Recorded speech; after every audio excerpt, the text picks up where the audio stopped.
Դասականայից երաժշտության հնչյունների ներքո ներկաները համտեսեցին Կովկասյան 3 երկրների գինին։ Առանձնակի տարբերակումներ գրեթե չեղան, յուրաքանչյուր երկրի արտադրանքն իր համային հատկանիշներով առանձնահատուկ է։ Այս կարծիքին էին շատերը։ Ցուցադրության ներկայացվել են գինիների ինչպես բոլորովին նոր, այնպես էլ հին տեսականիներ։ Հայ գինեգործներից Արմեն Մանուկյանի կարծիքով սա առաջին հերթին ակտիվացնում է տարածաշրջանի մրցակցային դաշտը։ Օրինակ, հետաքրքիր է այն, թե ինչպես են աշխատում վրացի եւ ադրբեջանցի գինեգործներն ու արտադրանքը դարձնում առավել մրցունակ։ Իսկ կազմակերպիչները հույս ունեն, որ ծրագիրը կնպաստի 3 երկրների միջև համագործակցության զարգացմանը։ Սա համագործակցության եւս մեկ ծրագիր է, որը փորձում է, որովհետեւ շատ դժվար է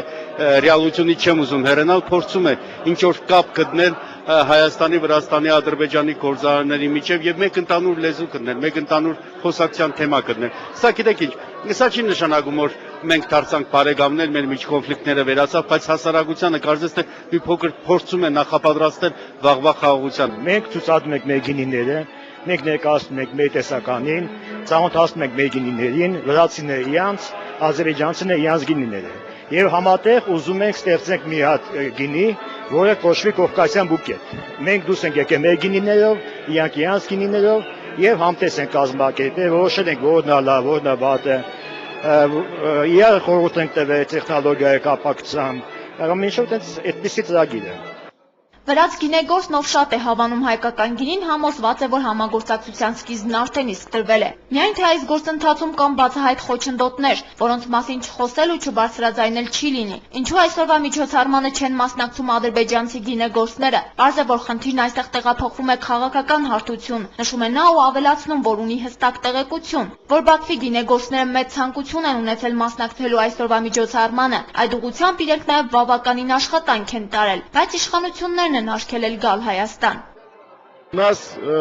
раньше гораздо больше были экономические связи.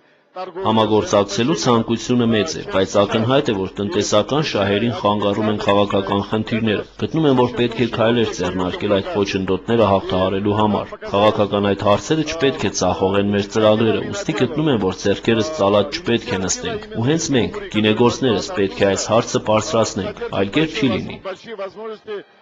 Իսկ հայ գինեգործները բարձրաձայնում են, որ թե Հայաստանում, թե Վրաստանում իշխանությունները ամեն ինչ անում են գինեգործության զարգացման համար, ինչը չի կարելի ասել մեր երկրի համար։ Այս ոլորտում խնդիրները շատ են, բայց ամենակարևորն արտահանման հետ կապված խնդիրներն են։ Մենք մեր գինին չենք արտահանում այն ծավալով, ինչ ներմուծում ենք Վրաստանից, ասում է Քաղաքացիական հասարակության ու տարածաշրջանային առաջընթացի ինստիտուտի ծրագրերի համակարգող Շուշան Խաթլամաջյանը, իսկ սա ինքնին մեծ խնդիր է։